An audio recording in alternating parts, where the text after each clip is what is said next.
day, Internet. This is DTNS Live for Friday, February 7th, 2025. From Studio Animal House, I'm Sarah Lane, and I promise I'm not that confused. I'm Ron Burgundy. In Studio 7 in Los Angeles, I'm Tom Merritt. From Columbus, Ohio, I'm Robb Dunewood. Drawing the top tech stories in beautiful Cleveland, Ohio, I'm Len Peralta. Somewhere in a slightly soggy Southern California, I am the show's producer, Roger Chang. Daily Tech News Show Live is made possible by you. You right there. I'm talking to you. Thanks to you, Carmine Bailey, Vince Power, Chris Beneteau, Philip Less, Howard Yermish, and John Atwood, because I have yesterday's copy also in here. And new patrons, Joe, Momo, Keith, Chris, and Patrick. Yay! Welcome, new patrons. Yay, everybody. All right. Yeah, Nice it's so job. nice to have a fun group of new patrons on this fun Friday that we're having. Welcome to DTNS Live. This, of course, is the show where we discuss the tech news to help us all understand all the news a little better together. How's everybody doing? How you doing, Len Peralta? I'm doing okay. Just got back from Hartford, Connecticut last week. Home of the Did you get your Whalers. clam pie? I like how did everyone's not like, get it. ooh, Hertford. I did not have enough time to get a clam pie, but Famous for insurance. it was nice. It was a nice time. Very good. Glad to be back here, though. So What insurance company is based in Hertford? I don't The know. Hartford. Oh, okay. That one. Right.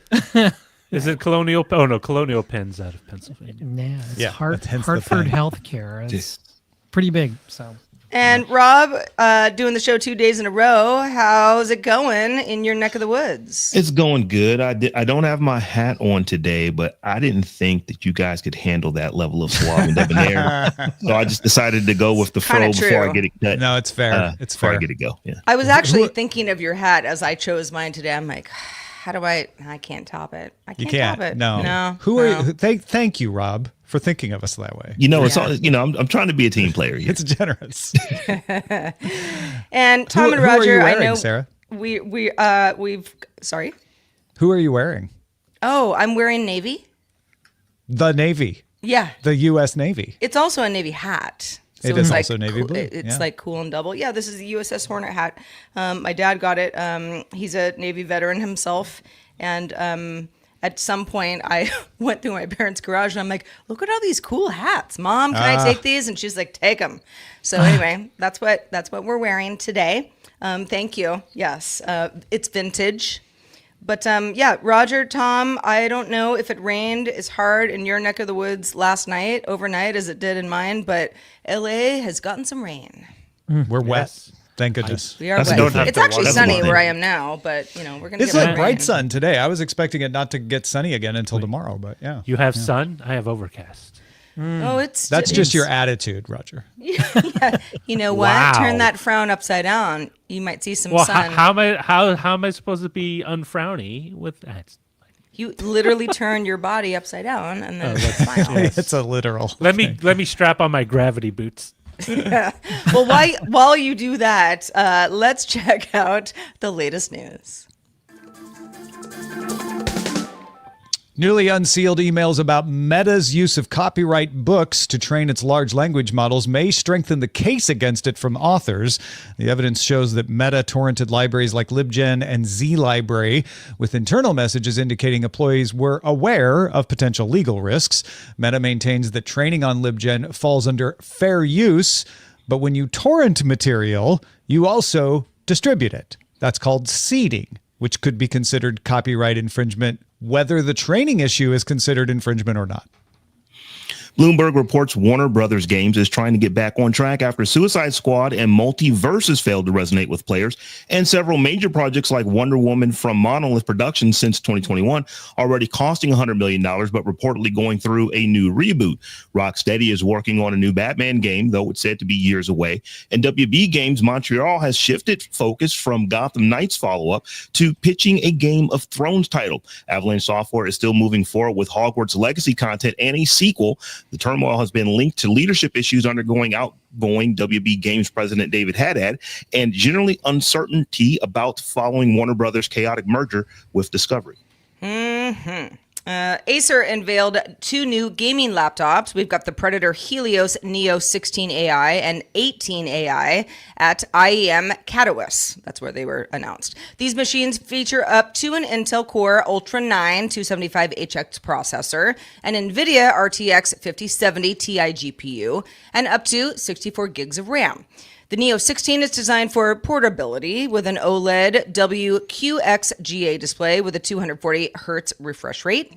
The Neo 18 is more positioned as a desktop replacement.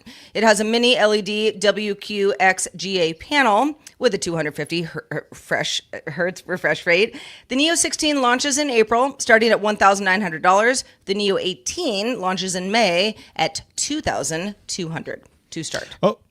OpenAI is updating now its latest AI model, O3 Mini, presenting its reasoning process so that you can see how it thinks.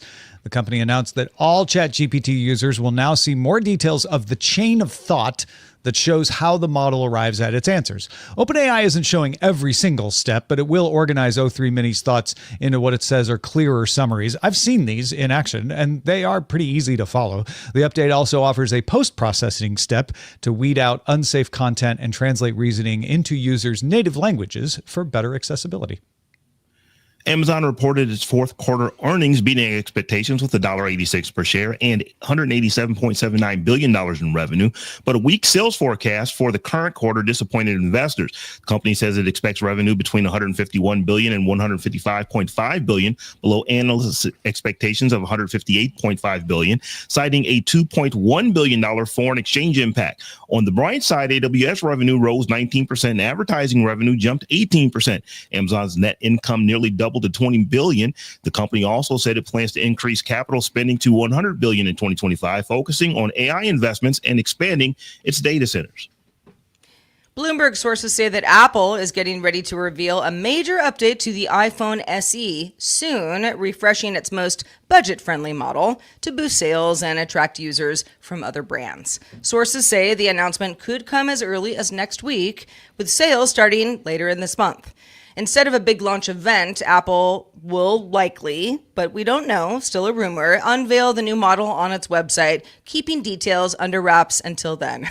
Best of luck. It isn't every day that we get to talk about cheese on DTNS Live, but I want to, and today's our day. So here's the story. Google has updated Gemini's AI response in a Super Bowl ad that will run during the Super Bowl, but a lot of Super Bowl ads are available online before then, removing a false claim that Gouda, the cheese, makes up 50 to 60% of global cheese consumption. Now, Gouda is great cheese, but there's no way that's true. Nobody eats that much Gouda. Yeah. No. In the revised YouTube version, because it has been revised, Gemini now simply says Gouda is one of the most popular cheeses in the world. Google Cloud Apps president Jerry Dischler initially defended the original claim on X, saying in a post, "This is based on web sources. It was not an AI error. Do not blame Gemini for this." The Verge notes that the statistic appears to have come from cheese.com, which is a site with a lot of SEO-driven blog content and maybe some inaccurate Gouda claims as well. Yeah, the original information that is incorrect came from cheese.com, but The Verge also did a little more sleuthing and found that the cheese shop featured in the ad also had the claim on their website as far back as August 2020, according to archive.org's Wayback Machine. So it didn't even come from Gemini. So technically, Dishler's right. Like, this wasn't the fault of Gemini because they didn't even use Gemini to make the website they showed in the ad, or as The Verge put it, they faked use of Gemini in the ad. For anybody who's like, what is going on here? Okay, so if you haven't seen the ad, it's a 30-second ad. It's, it comes and goes pretty quick. And it's a small Wisconsin cheesemaker who is, talking about how e-commerce used to make up a very small percentage of their total sales. And now it's the majority of their sales. And so they have to talk to people online. And this is why Google Gemini is so great. And and you see Google Gemini over on the side, you have to have some eagle eyes to have seen the false claim that everyone in the world is eating Gouda. But only half of course, the world. but that's what people do. So, it got sort of like a chuckle. This is Google. I mean, why would they say that? I can see why Google's like, I don't know. I mean, how many of us eat? We're not Wisconsin cheese farmers. We all know that Gouda is not 50 to 60%. That's mathematically impossible because Munster and Limburger actually swap back and forth with 84 and 85%. They go back and forth like every second. I checked this on DeepSeek. I got the same results. Yeah. Listen, this is all Schadenfreude, right? Like, this is all people like gunning for Google. There's a whole bunch of people who just don't like AI at all, right? So any AI commercial that's out there, they are going to comb through and try to embarrass it. There are plenty of people who don't like Google. The Venn diagram overlaps a lot between those two people. So to me, this is the principle of you never really know where the weaknesses in your product are until you launch it at scale. Because you can just never replicate the test of thousands and millions of eyes on something or millions of users on something. And Google just didn't realize that, they just missed it. And I don't even blame them for missing it. Like, stuff like this gets missed. What I will blame them for is not actually using Gemini to make the ad. Like, that is very common in commercials. Don't get me wrong, but like if you're Google, you want to stick a little closer to the reality when you make your commercials than normal commercials are. Well, especially, putting glue on pizza type stuff. It's like Gemini has already been like It has a history. There was no commercial with glue on pizza in case people were wondering, but Gemini did spit that out answer at least once. In early days, and all these companies are in their early days trying to, get the foothold. Here's why we're better, or at least new and different, and this is why that you should use Google Gemini. Google Gemini should not be saying things like this because someone's going to point it out and just be like, no one at Google is, at the wheel right now. And we have to remember what large language models are. They're not telling you what they think. They are basically saying, this is what we found the most of. This thing was said the most times, therefore we think that to be the truth because it simply was said the most times. And they might do some weighting on. They're not even doing that much, right? They're just picking letters that make sense. Literally, they really are. So I was trying to give them more credit than maybe what they are. Yeah. But they essentially are just really good at guessing what the next letter is going to be, guessing what the next word is going to be. So in this particular case, it is very conceivable to see that, well, we're going to go to cheese.com. That's probably a reputable source for cheese. And we're also going to go to the website of the place that we're actually showcasing.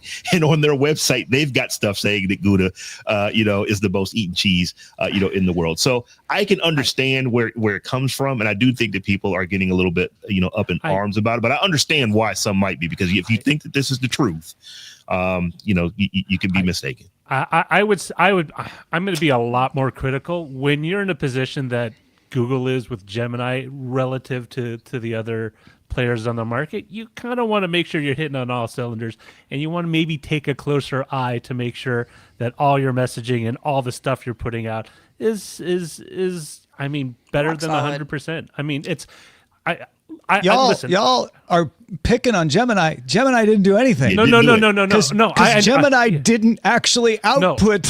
No. I understand that, and my criticism is not on Gemini. My point is like they faked the use of Gemini. Like they weren't even showing it. That's also understand sucky, and that's also something that happens in advertisements all the time. But this is the thing. Perception is crucial in things like this. So the blame really falls on Google to make sure that, again, they're hitting on all cylinders. You cannot be, this is technically, it wasn't the product's fault. But in the mind of the consumer, in the mind of whoever is watching this commercial, you're going to have that lingering doubt from previous Gemini foibles. And so, you want to make sure that your messaging gets out there in a clear and concise way, and not have it's the wrong. They didn't think they'd get caught. That's what it looks like to me. Is that they were like, well, the Gemini didn't actually make this page, but let's just show like it did, and it's the actual page, they probably were thinking, even if they didn't say it out loud, like, well, it's the actual page, so it won't be wrong, except it turned out it was wrong. In a way that kind of almost makes it worse, because it's like, okay, you're going to fake using Gemini. If Gemini gives you bad information, that's bad enough. If you fake using Gemini and you attribute bad information to Gemini, I'm not contradicting you, Roger. No. It's just to me, it's Google. This isn't a startup. This isn't a mom and pop operation. Come on, really? I'm just saying it's even worse than like, oh, you didn't check to make sure Gemini was operating well. They didn't even use it. It's like if there was a little like fine print at the bottom, just being like simulation of how Gemini might work. No actual Gemini was used in this. But if like, right, I mean, you might be like, oh, well, I don't really know if Gemini is that great, but that probably would have solved everything. I don't know. It's like producing a car ad and the car ad doesn't feature any seatbelts. I've been involved in shoots before where they're like, just hold up the phone, don't turn it on, but pretend like it's on and we'll composite it in. Yeah. People do that stuff all the time. This is a version of that, but it's a version that backfired. Yeah. All right, Rob, what is the deal with the secret UK order that might give authorities access to everyone's iCloud backups on Earth? Yeah, this one definitely made my eyebrows raise, because government officials in the United Kingdom have reportedly ordered Apple to create a backdoor granting authorities access to users' encrypted iCloud data under the UK's Investigatory Powers Act of 2016, also known as the Snoopers Charter. According to the BBC, the Washington Post, demand issued in January, the demand issued in January seeks broad access to all end-to-end encrypted files uploaded to iCloud worldwide rather than targeting specific Apple accounts. Now, this means that UK officials will get access to all users' iCloud backups globally, not just Brits. That's really problematic. Apple would also not be permitted to alert users that their encrypted data was compromised. Apple has the right to appeal the notice, but any appeal cannot delay implementation of the original order. And as a result, Apple is expected to discontinue its encrypted cloud storage feature, advanced data protection for users in the UK, though this would not affect encrypted files in other countries, including the United States. So the thing for me is that this is a pretty big deal. They're not saying that, we need to, get keys to the kingdom for UK users. They're saying they want keys to the kingdom for everybody who has an iPhone or everybody who's using iCloud. And that is really problematic. And I would imagine, as the article is saying, that Apple is just going to disable the ability to encrypt your stuff for UK users. But I don't know how they're going to comply with the rest of this law, because there's no way Apple's going to give everybody's access, because that's going to create lawsuits for them on the rest of Earth, not just in the UK. Yeah, no, it's huge, because really the only thing that Apple can do is comply or not operate in the UK, just pull out of the UK, which is also unthinkable. And the law does not allow them to tell us what they're doing. So if they are not complying, they can't say. If they are complying, they can't say. The law says they're not allowed to say. They can appeal it, like you said, but they can't say they're appealing it. So we have no idea what they're doing here. Google falls under this too. Somebody asked Google about it. I think it was TechCrunch. And they said, we don't have the ability to give any of this information, even if the law requires it. Which isn't exactly saying they haven't been asked, but it is closer to the kind of thing you might say if you haven't been asked. So they may not have got to Google yet, but I'm very curious what Apple does about this and how they handle it, because they can't come out and say, like they did with the US FBI back in 2016, we're resisting. The law prevents them from talking about it. Well, and Apple has historically and most recently, been very privacy first. That's our thing.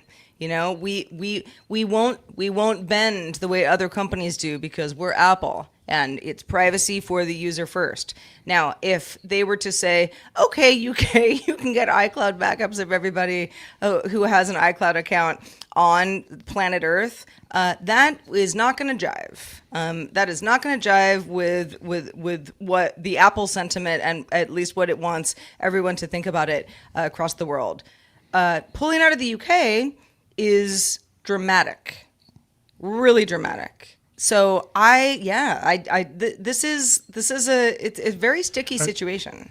And that would be pulling out iCloud or like all their services, like any other. They would not, if they have to comply with this law, if they do business in the UK, if they have UK customers. So, potentially they would just have to pull out of, like, we're not supporting services in the UK. We're not providing services in the UK. We're not going to run an app store in the UK. You wouldn't have to throw your iPhones into the Sen. That's unthinkable though. Like I can't Tens. Imagine. Sorry, the Sen is a different one. Oh man, that was a bad mistake. They're going to come for you now. Yeah. Oh my God, I'm as bad as Google Gemini, aren't I? United Kingdom. Sorry, the people. UK consumes 85% of the world's Gouda. So. Yeah. The UK is a big market for Apple, but it's not as big as the rest of Earth. No. So, like I said, if I had to just imagine, I would imagine that this is going to get figured out in court. They're going to ease back on this, because one thing that shows like this, and we say this all the time, if you open up encryption for anyone, you have now opened it up for everyone. You cannot have end-to-end encryption and then put a backdoor in it, because it's no longer end-to-end. That defeats the purpose of it being end-to-end in the first place. So I do see where, okay, well, all stuff in iCloud by default is not end-to-end encrypted. You have to use an additional tool to make that happen. It's relatively easily to do when you get through all the settings to make it happen, but you can do it. So I could see where Apple says, okay, well, to comply with this law that we can't tell anybody that we're complying with, we will remove this thing that allows UK users to encrypt their data. But there's no way that Apple's going to make that data that's already there available to, for the rest of the world to them. In fact, I don't know that they can. The fact that it's end-to-end encrypted, I don't know that Apple could actually even do it. So it's like it might violate other countries' laws if they did that. Yeah, this is really. And if anyone is like, wait, why is it such a bad deal to put a backdoor in there for the UK? Even let's say it was just for the UK government, for UK domestic citizens or subjects. It's because of what Robb just said. When you put a backdoor in for a legitimate use, let's pretend for the sake of argument that the UK is on the up and up. They will never use this unless there's a clear security threat that the entire world would be happy for them to find out, because this person is so heinous. We must find out what was on their iCloud backup. Let's pretend that would happen. You still will have foreign countries with their advanced persistent threats trying to get into that backdoor. And as we saw most recently with Salt Typhoon, you don't even have to put a backdoor in things for advanced persistent threat attackers to get into your system and get at your data. If you're putting in a backdoor, you're making it easier for them to get in and get at your data. And I'm not even just talking about, malicious hackers who want to make money. I'm talking about nation states coming at you to get your secrets. You don't want to do that. Yeah, this is like I said, it's surprising to me. Like I said, I can see the UK saying, we don't want encryption. We're going to pass a law. You can't encrypt our citizenry. But to say you can't do it for Earth, or you've got to give us keys to Earth. I don't know how whoever put this law in place. I just have to imagine that whoever put this law in place, or put these rules, these regulations in place, they don't understand the technology, because this is something that Apple simply cannot comply with. If your stuff is encrypted, they can't get into it.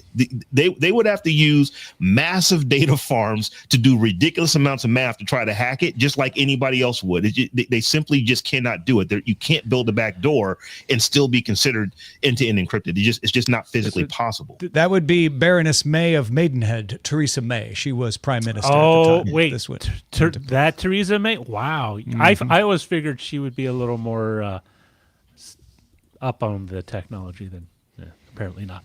Yeah. I mean, so I forget, is Britain parliamentary supremacy, like parliamentary laws override everything else, like legislation, or is that? I don't know why you're asking, but yes, I believe they are. Oh no, because then it would take another act of parliament to either repeal this or no. It would not take an act of parliament to change this. The Investigatory Powers Act gives them the ability to ask. They've had since 2016. They could have asked for this any time. So they can not ask. That won't violate the law. They have the latitude to ask or not ask for this kind of thing. The act just gives them the power to do it, and they hadn't done it until now. My question is Apple a big canary in the coal mine? Like, there used to be these canary pages companies would have, that they would put up and say, if this page goes down, we've been asked to reveal information that we can't talk about. Like, is Apple doing business in the UK itself a canary because they're not allowed to talk about this? Because they are. As if they continue to do business. I mean, doing business today, I don't think shows that they've complied. But if they just keep doing business for a few months, that would imply that they have complied with this. It sounds very much like an episode of The Prisoner. I love that show. The giant bouncing ball. Yeah. Rover. Well, folks, big thanks to Chang, who at the top of the show did a super chat writing he was supposed to have a statue. Oh. I don't remember the context of this chat now, but, I was $3 yeah. Give us all statues. And then Christopher Ray wrote, Joe still rules and go Navy vets. Well, yeah. Go Navy Both. I'm down with it. Yay and I'm 100%. Yay. When it's Army-Navy game, it's always Navy, right? My father served on the USS Kenneth D. Bailey. I don't have a hat, though. He never got a hat. If you have feedback about anything that gets brought up on the show, get in touch with us on the social networks. We're at DTNS Show. You can find us on X, Instagram, Threads, Blue Sky, and Mastodon at DTNS Show. And our video is on TikTok and YouTube at Daily Tech News Show. You know what we haven't talked about in a while? What's that? That's cable management. Yeah, I know. Now, you might be at home rolling your eyes right now being like, why are we talking about this? But, Tom, you got inspired by David Pierce's article on The Verge about how we might all do things a little bit better. Yeah. He wrote an article called These Retractable USB-C Cables Replaced Everything in My Bag. And they're from a company called Basus. I think you can find them on Amazon. They're cheap little retractable USB-C cables, and I want to get them. Apparently, this company's been around for a while, so it's pretty well proven. They're well-made cables, and they just make your bag much neater by having the USB-C cable always retracted until you need it. And it made me think, okay, let's all compare our cables in our bags and around our desks and all of that. So I'll start. This was actually the bag that I used at CES. And then it became my go bag for a couple of days in January in case I needed to evacuate fast. But these are the cables that I use when I am traveling. And it's a little bit of a rat's nest because I have to have a watch cable, which is lightning. Or no, it's not lightning. It's a watch. It's charging an Apple Watch. It's USB-C on the end. Mm-hmm. Then I have a USB-C to USB-C cable. Actually, no, this is the USB-C to Lightning cable, which I use to charge my Apple AirPods. And then I have USB-C to USB-C for charging the Apple iPhone and the Google Pixel. And then, of course, I have to have a wall wart for each one of those, a USB-C or USB-A wall wart, a USB-C wall wart. And then I have an Anchor wall wart that has USB-A and USB-C, but I still carry the other ones partly as a backup, partly because sometimes you want to have things in different places, and partly because this thing falls out of electrical outlets sometimes. Other than that, I've got an Ethernet adapter for Ethernet to USB-C. I've got a UK pen that Zoe Brings Bacon gave me. That is my pen that I always have with me. That's all the cables in here. There's more in the main carriage area, like some backup USB-C cables and HDMI. Rob, what about you? What kind of cables you got on you? So I don't carry all my cables with me all the time. So I actually try to separate things out. So let me start with what I do have in my backpack all the time. This is I'll just open it up. Ooh, that's a nice case. It is a nice case. It is a surge protector that has four USB-A ports on the back.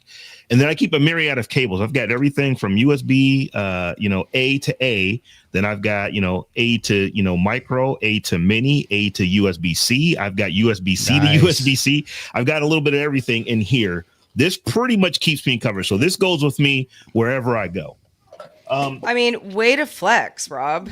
Yeah, no, that is a nice case. I love that. So then, like, so I learned from CES. It's like, all my cables probably weigh about 4 or 5 pounds. That 4 or 5 pounds gets real heavy when you're walking around, one of the largest convention centers on the planet. So it's a lot. So my other bag is actually 2 bags, so I can actually, kind of keep things organized a little bit. So I always keep a spare TSS, TSS, cable to TSS cable, just because you never know when you're gonna need to plug into something. Always got to have, spare XLR cable. You never know when you're gonna need to plug a microphone into something. So that always is in the bag. And then we just have duplicates of what I've already showed you. So I've got all kind of power bricks, USB-C, I've got I don't even use Apple products, but I keep a lightning cable because somebody who needs it will probably. And then you're the hero. And I'm the hero. So I keep that. I've got additional USB-C cables. You can never have too many USB-C cables. I actually was at CES. I was listening to someone who was like, "Oh crap, I forgot my USB-C cable. I cannot charge my tablet up." And I'm like, "Oh, here you go." I just gave them a cable because I knew I had probably 4 or 5 of them in the bag. That's nice. Yeah. And then lastly, there is the audio cables and HDMI cables. So if I'm taking any camera equipment, I actually keep my HDMI cables in here. There's also another XLR cable in here, and then I've got HDMI to HDMI mini and HDMI to HDMI micro, just because I've got multiple cameras and each camera has different types of connectors on them. So depending on what I'm doing, one of these bags will always be with me. When we went to CES, all 3 were with me. What is it? What kind of bag is that? It looks like something you'd buy off a rack. Like, I bought a cable and it came in this nice package, and I was like, oh, I might as well just keep this because it's big enough that you could store more stuff in it. Yeah. And it keeps it flat, so I can stick it in, one of the pouches of the backpack, and it just doesn't make it too bulky. So and I always know what's in it. So if I want to do any camera stuff, I just grab this. If I'm going to do any microphone stuff, I just grab this. If I'm going to be doing anything else, I grab that USB, not USB, but I grabbed that UPS brick that I can plug multiple things into because it also has a replication of all the cables. Yeah, that reminds me. One thing I didn't mention. These are the cables that I keep in the pocket at the top of the backpack, because the backpack can go under a seat in front of me on an airplane, and then anything I'll need while I'm in flight is here. The most likely stuff that I'll need, like where you don't have to pull it out and exactly. So my ear pods will go in there and all that. Sarah, I know you don't have like a travel bag, but you went and grabbed some cables that you keep nearby, right? I mean, I have a variety of travel bags. I don't do a lot of traveling as of late, but to echo some of the stuff we already talked about, definitely the USB-C, charge the Apple Watch, which also charges the AirPods. Gotta have that. I need to get a USB-C Apple Watch charger. Mine's just old. Yeah, I mean, it makes a big difference. And then, I mean, of course, just like regular USB-C charge anything, right? Gotta have that. I also have a variety of, this one is 2 USB-A to USB-C's converter. On the laptop on the go, just for. Does that have an SD card in it too, or no? Was I imagining that? Okay. No, I wish it did, but no, just stuff. And then in that vein, we've got an HDMI, USB-C, and USB-A converter also. Nice. I'm not going to show you my HDMI cable because I'm using it right now, and I should probably don't unplug it. I should probably have more than one, but here we are.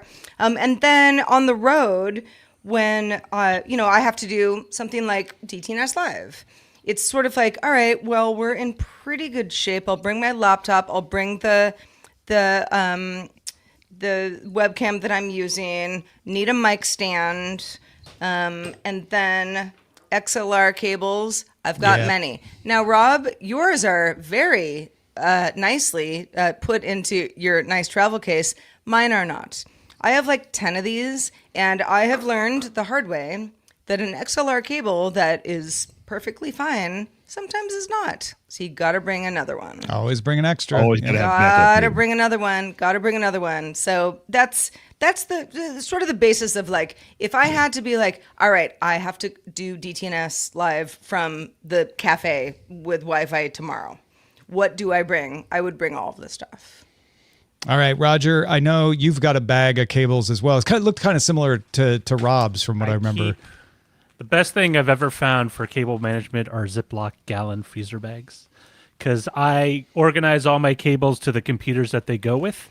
And so, for example, I have this one I use for my PC laptop, so it has USB-A adapter, as well as DisplayPort cables from mini to regular DisplayPort, as well as HDMI cables, as well as just your standard run-of-the-mill USB-C, which I actually am using right now, but USB, like Sarah, USB-C to USB-A, but it also has an HDMI port at the end, and it's full. Nice. Oh, that's full kind of fun. It's full 60 hertz at 4K. So if I do plug it in, I'm gonna get a decent experience. I also keep one for the MacBook, which includes a USB-C to a DisplayPort adapter, as well as an HDMI, and then I have a bunch of USB adapters, and then I keep a separate baggie of Ziploc bags of just USB chargers. So usually I'm ready for most things. And then for audio cables and video cables and things like that, I keep them in separate Ziploc bags. That way I have them written. So if I know, I need audio cables, I just grab that bag. And I know like 90% of my audio cables are in one spot. Yeah. I actually use, these are meant for packing clothes and stuff. It actually says stuff on it. But I have all my XLR cables in there. Yeah. As well. So when we go like for CES and stuff, I use and I know it sounds silly, but you're like green bag XLR. Yeah, you know, right. it makes such a big difference besides just sort of like backpack. I don't know. Let's hunt through everything. Yeah. Yes, Roger? Oh, no, I just say the biggest hassle really is coming back from an event and making sure I put all the loose cables back into the correct bag. We'll finish up with Len. Len, show us what you use to keep your cables together. I travel a lot, but I don't have to bring as many cables. So when you brought up cable management, I had to look to my left, and this is my cable management, guys. Literally, this is Len. Victory. You know what's really funny? I was going through this, and I have cable ties and cable clips, which are still those are great for cable management, Len. Cable management. They are, yeah. So, it's that Saturday project you just haven't gotten to yet. It's really embarrassing, and I'm embarrassed to be called out like that. Don't be embarrassed. No, don't be embarrassed. I think we've all been there, and in many cases are still. I will say the you. zip ties that I bought for cables management are now anchoring my roof, my chimney. This is right to my left right now. A big old bucket full of this kind of stuff. I think there's an RS-232 cable in there even. Yes. I don't have to bring as many cables with me when I travel, but one of the things I don't get it. It's like every time I move, because I move every few years because I'm a renter, I get rid of so much of this stuff. Like, I'm never going to use that. I'm never going to use that again. You know, it's time. Let's recycle, blah, blah, blah. And then I'm like, what is happening? Yeah. What is happening in my life? This bin was empty. You need them, and then you accumulate them. That's what happens. Yeah. I have cables that I know that I don't need, but I just simply can't get rid of. I have a cable that allows me to plug a phone coupler into a TI-99 4A computer. That thing hasn't probably been booted up since the 80s, and I still have it. But so that's an outlier, right? Because you're like, I might need it though, or someone might need it, and I can be the hero again. This is meant for connecting the Commodore 64 to the internet. Oh yeah, looks like a printer. Joshua Brentano made this at Tech TV. Did he? Yeah, Aww. That's pretty cool. Yeah. Oh, shout out to Brent. All right.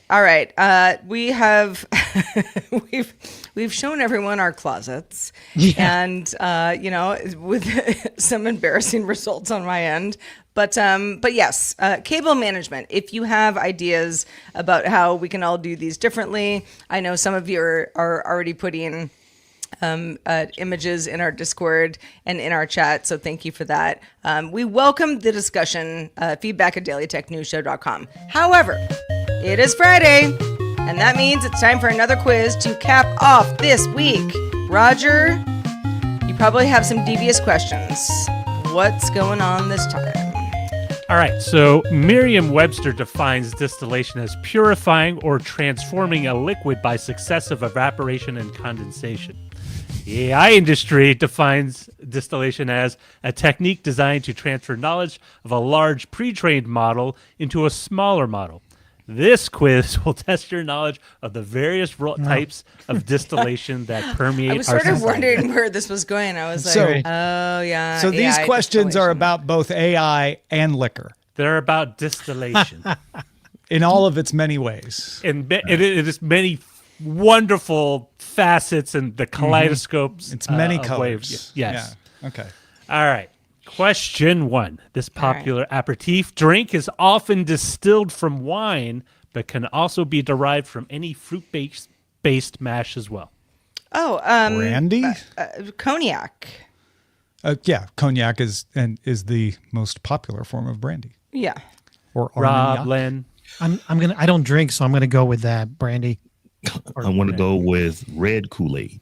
No clue. Yeah, there you go. Often distilled from wine. Yeah. That's why brandy. It is brandy and cognac. It would work as well. So yes, brandy. It is actually one of the more popular ways to make yourself a nice custom drink. She's a fine girl. You have in your pantry. What a good wife she would be. I once went to a cognac vineyard. Nice. In France, weirdly enough. I know. That's a thing I did. And, I was sort of like, I don't really like cognac, but like, this will be fun. I learned a lot. I was like, oh, this is actually, it's all wine grapes here. They distill it differently. Get it? Do they have any of that world famous Cognac Island hot dogs? Is it distilled not there? Not here. No, it was very French. I will say that a while back on Tech TV, I actually had a guest on who brought on board who showed us how to distill your own flavor of brandy using very inexpensive wines purchased at Trader Joe's or your local supermarket. Mm-hmm. Yeah, that's still my favorite of your segments. Now, how does it work? Can cognac only come from one place and be called cognac, or is it brandy can only be called brandy because it's cognac is a type of brandy? Yes. I think cognac does come from the cognac region of France. Yeah. Okay. So I think that's what's going on there. Like champagne. And Armagnac can only come champagne, from the sparkling wine. Yeah. Wow. Yeah. Okay. And Shasta soda can only come from Shasta Mountains. Fago. That's right. Yeah. Oh, Fago. I've yet to try the question number 2. Yeah. Question number 2. Question number 2. This 90s alternative pop punk band had a series of hit songs including Father of Mine and Santa Monica. Oh, Everclear. Distilled for your enjoyment. Everclear. I mean, I want to go with Sarah because he seemed absolutely certain on that. I'm 1,000%. I'm right. So Len, same? Yeah, Everclear. Okay. All right. So Tom, yes, it was indeed Everclear. No, Santa Monica is one of my favorite songs. Wow. Yeah, you were fast on that. Yeah. I was trying. I'm like, is it ever? I was still trying to puzzle it all. Father of mine. It was one of those weird bands that used to Hey, don't get us stuck with a takedown notice with your all too accurate performances. I know. I'm really good at this. No, yes, it's Everclear for sure. Yes. I will say it in Everclear. I remember I would say in college that it easily took the place of Thunderbird and Night Train as the very inexpensive liquor of choice for parties. All right, Everclear did? Yeah. It was not cheaper. I mean, I never drank remember Everclear. I thought you you drink it and you go blind. I definitely was at some college parties that had Everclear because it was so potent because it has a high alcohol. No, I remember it being super. Only maybe where I lived, it was super cheap, but it was always on sale. Modesto. It was always you go to the liquor I've store, never it was like had the first thing Everclear you in my saw. life. I would It was, be like, too super scared. cheap. I was always told, and maybe that was a PSA. You know, like I will say you don't drink stuff like that. I you know, drank you don't Everclear, drink and I'm 100 not. proof. I still have the same sight that I had when I Yeah, drank. he still has the one good eye. What do you think? I will say, like in the circles I frequented, it was actually an additive to a vast elixir of other beverages. Oh yeah, you'd never drink it straight. Yeah, exactly. That's crazy. People do that. The one eye. All right, question number 3.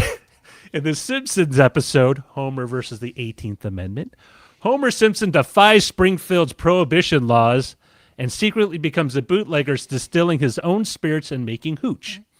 What is the name the authorities label him, because they know his identity at the time, in the attempt to stop his activities? What did they call him? Oh, I should know this. Oh, I don't know this.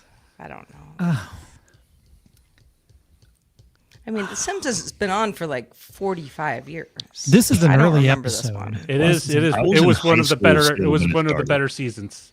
Homer. Oh man, I should know this. Does the Simpsons still come on? Yes. Yeah. It's got to Still be making something notes. around moonshine or something, right?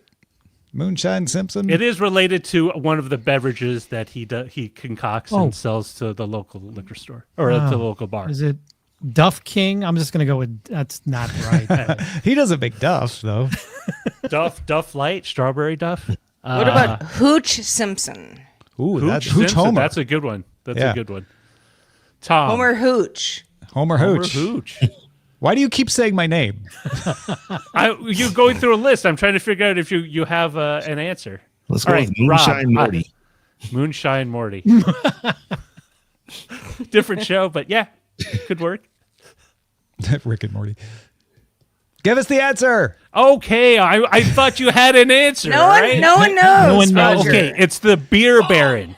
The beer Beer baron. Baron. Oh, Oh yeah, because he was always drinking beer at the. but that's not a distilled spirit. No, but it's one of that isn't the distilled spirit, but he did make a make mint them. bathtub mint julep. And So a we're couple not of getting other- any AI related distillation questions. I have a feeling that's my prediction. All right. That's your generative answer. All right. This That's one, the answer I Tom generated. should easily ace because I wrote this specifically for you. Well, you know what? I don't think it's nice to, Yeah, seriously. Yeah, I right. wrote, something I to wrote, edge up. I wrote question 2 for you, Sarah. Okay, Oh. fine. All right. Thank you. Trying to give everyone a little handicap in here. What's question 4? All right. Question 4. In the 70s, 80s television series MASH, Army surgeons Hawkeye Pierce and Trapper John McIntyre built a still to produce this alcoholic beverage, Gin. which is the Oh, Tom's like, I knew it I'm before just you gonna go with stopped I'm the gonna go with sentence. gin. Everybody say gin. Gin. Yeah. Everybody say gin. Martin I, Frank, finest Gin. kind. They trained Hojon to it be a is bartender. indeed gin. See, I would never know this. Not just in the TV series, in the movie as well. And it was funny because the doctors create this from they create it from a bunch of bits and pieces they appropriate from various other things like the car radiator to build to get Based on the experience of MASH, the book author Richard Hooker's actual service during the Korean War. All right. it is a running joke. I don't want to say running joke. It was a running subplot throughout the series. All right, question 5, which I did not write with anyone in mind. In steam distillation, a mixture is vaporized by continuously blowing steam through it or by boiling water and the sample together. It is a popular method to create this cosmetic product. Oh, so this one's not alcohol. Wow, it's our first for non-alcoholic. I'm gonna say Vaporized steam. I'm gonna Cosmetic say product? perfume. Yeah, Ben says perfume perfume. sounds Ooh, right. That's a good Says one. perfume. Yeah. That's Because what you it could is. use brandy as a perfume. Yeah, cologne or perfume. Cologne or both are perfume, right? It's Gouda cognac. Rob. I'm gonna go with the smell good juice. All right, Sarah. Perfume. All right, perfume. It is. It is. It is this is where they grab the essential oils and the very scented aromatics of whatever they want to make you smell like, rose or I don't know, what is Chanel number 5 supposed to smell like? Like the Chanel, like the actual canal, or is it just No, Chanel. It's not like canal. It's its own. No, I think it's its own. Yeah, but what are you supposed to smell like? It Her? doesn't smell like anything. It just smells good. It doesn't smell like anything. Then why did you buy it? Well, why would anyone? Because it's I don't know. Why do people buy name brand things? Like Axe body spray. Yeah. Yeah, I'm I probably bet sure you that if was also Gucci steam made a distilled. scent, people would buy that. They probably Gucci. do. I mean, Chanel number 5. I mean, my mom, who is not a fancy person, love you, mom. But she's not going ham on scents. She's like Chanel number 5, always and forever. And when I smell it, I'm like, it smells like mom. And they stopped at 5. There's not like a Chanel number 10 or Chanel number Chanel 1. number No, 5. there I are. my mom used Chanel definitely did Chanel number 5. Chanel Len, 100. I just put the link to Gucci's perfume section in the chat. They Oh, make a ton okay. of them. Yeah. Yeah, I'm sure they do, and I'm sure they're very expensive. So They ain't cheap. All right. Milk poop's hard to find.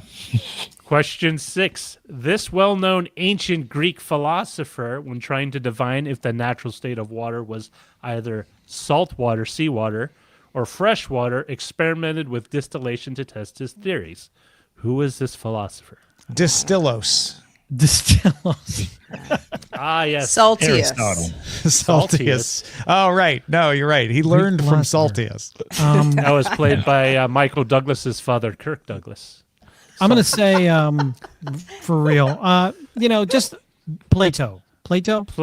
Oh, that's pretty good. Pretty good. Yeah, Aristotle would be another good guess. Socrates. So Saltius or Aristotle? Saltcrates? Is that what you just said? Socrates. Saltcrates is better than Socrates. Saltius. Yeah. Socrates, Rob? No, I actually said Aristotle. Aristotle. So Aristotle / Saltius. Sarah. I said Saltius. Saltius. That's what I said. And then Len also said I know it's not right. I said Plato. Plato. It was indeed Aristotle. Oh. He Rob, good job. He was Very trying to find out what That's was trying to find out the one if- that came in 9 first. That's who I thought of. he wanted to find out if water in its natural state was either salt water or fresh water. And so he let it sit out and distilled it. And he noticed that when you condense it back, the result was fresh water, not salt water. So that proved his theory, at least for him. All right. Question number 7. Back when America was a young country, the newly established federal government levied its first tax on this distilled product, leading to a series of violent protests beginning in 1791 and ending in 1794. Whiskey. The Whiskey Rebellion. Whiskey. I was gonna say moonshine. It's got to be whiskey. Whiskey. The That's why Moonshine people Mayhem. get violent. The Moonshine Movement. No, it's the Whiskey Rebellion. Moonshine. Rob? Whiskey. Whiskey I'll have Whiskey one, too. Rebellion. Whiskey's is all indeed- around. Whiskey Rebellion is indeed the correct answer. It was also known as the Whiskey Insurrection, and it was actually one of the first tests of then new President George Washington's control over the federal. Yeah, you don't go just taxing whiskey right out the gate. Come on, y'all. It was. And do you know why they levied the tax? To raise money. To raise, for what? No, I don't Specifically, know. I don't to remember. raise taxes to help pay off the debt incurred during the Revolution. Yeah, that makes sense. I should have known that. All right. Final question. Oh, wait. Did I lose Sarah? I'm Yeah, sorry. no, she stormed off because she was like, I Whiskey am Rebellion. tired of She's grabbing a whiskey. She's holding a whiskey rebellion of her own. Question 8. What type of distillation is used in oil refineries to separate crude oil into its different components, different, more useful hydrocarbon components like diesel, kerosene, and gasoline? What type of distillation? You think I would know this? I have no clue. From your many years working on the oil rigs. No, just a lot of college chemistry. Oh, yeah. Yeah. Do you know different types of distillation? I wish I could remember. I didn't pay attention much in those classes back then. I have no clue. No clue. All right. Well, we'll pass this on Sarah, but fractional distillation. Oh, of course. So the idea Obviously.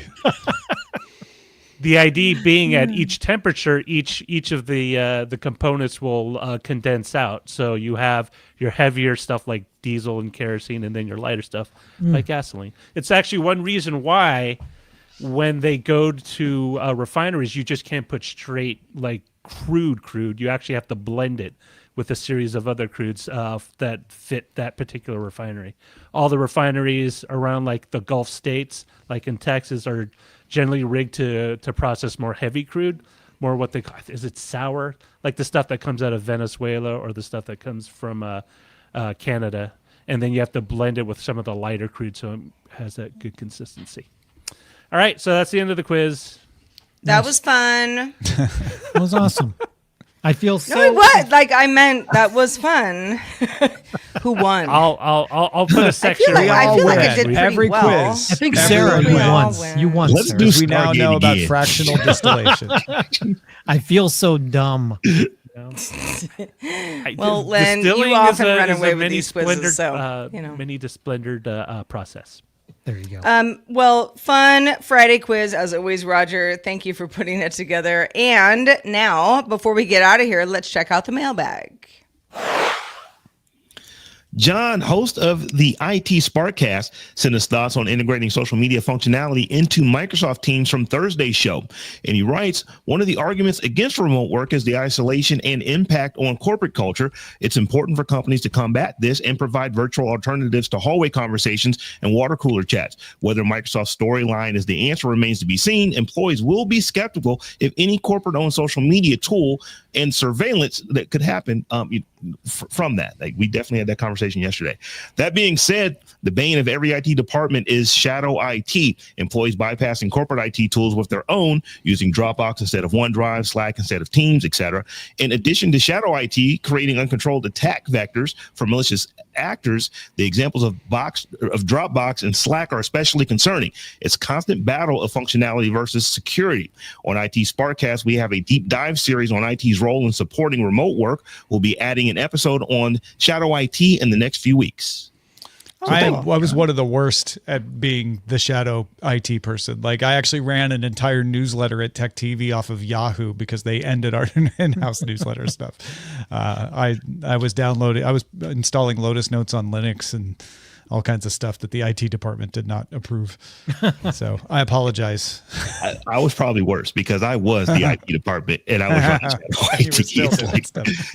I never liked notes. I just like, so I was like, I want to use my AOL account. This ages me. We're going back into the 90s, but no, I'm not using notes. I want to use my own account. Oh, yeah. Lotus Notes. I don't know who loved Lotus Notes. I loved Lotus Notes. Roger was the guy. He was the one person. Why does everyone hate Lotus Notes? He says because it's horrible.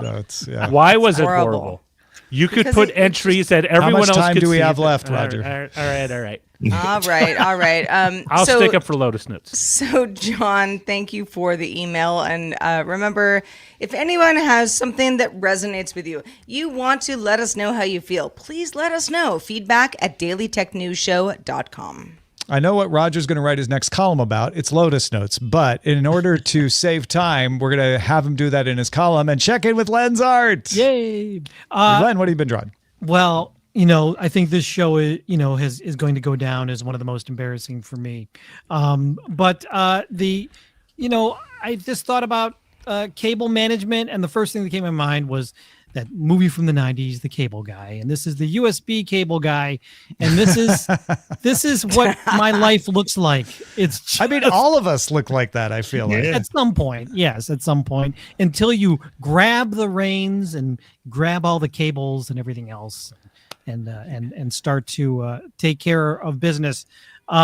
If you're a fan of Jim Carrey and The Cable Guy, you can go to my patreon.com/Len. Back me at the DTNS lover level. You'll get this immediately, or go to my online store, lenperaltastore.com, where you can order that and have it straight delivered hot and fresh right to your doorstep or just to your email box. So thank you so much, everybody.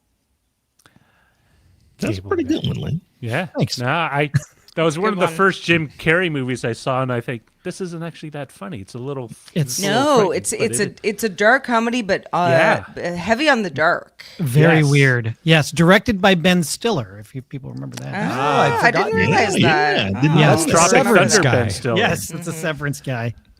Yeah. It's a very odd film. Very odd film. So during this show, you've been submitting titles over at dtns.showbot.tv, and we've got some pretty good ones for you. So let's start with JPEG 84, a distilled quiz. JPEG 84 also has Ziploc Your Cable Organization. Nice. Well done, JPEG. We had a lot of people in chat saying that's what I do. Sir ATW comes in with, my other bag is in a big plastic bin. That's funny. Clinton Woodward, Robb the Cable Man. Okay. Yes, okay. He is. Good hats, good cables. Batfink 2001. Goud do better, Google. Oh, like Gouda cheese. Yes, Yeah. I see. better. Okay. Well, okay, Okay. so let's just say right now that Badfink takes the cake today with Go Do Better Google. There you go. That Nice is job. our title. I mean, we got to go with cheese. How Yep. often do we get to Yeah. talk about Google? Cheese wins Very the rare. game. We talk about Google. Gouda a lot. You did a Google. good job. Huh? Big thanks to C-Spawn and Laminar Rainbow, who both gave us super stickers today. Thank you for those. Also, once again, thanks to Chang and Christopher Ray for the super chats on YouTube. That is just a way to help us out and get your name on the show.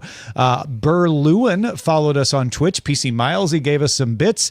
And Iggy Dad 5 resubscribed for the 51st month on Twitch. Whoa. Also, we got some raises on Patreon. Big thanks to Ryan, Kyle, and Super Simple Dev, who each gave us a raise. Thank you all for that. That was amazing. Steve. Don't forget, there's also a brand new top 5 out, tech to help survive a natural disaster.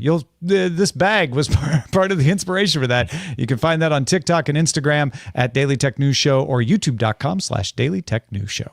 Reminder, we are live Monday through Friday, and we'd love to have you join us. 4 p.m. Eastern, 2100 UTC, and you can find out more at dailytechnewsshow.com/live. We hope you all have a wonderful weekend. We're back Monday with Justin Robert Young joining us. Talk to you then.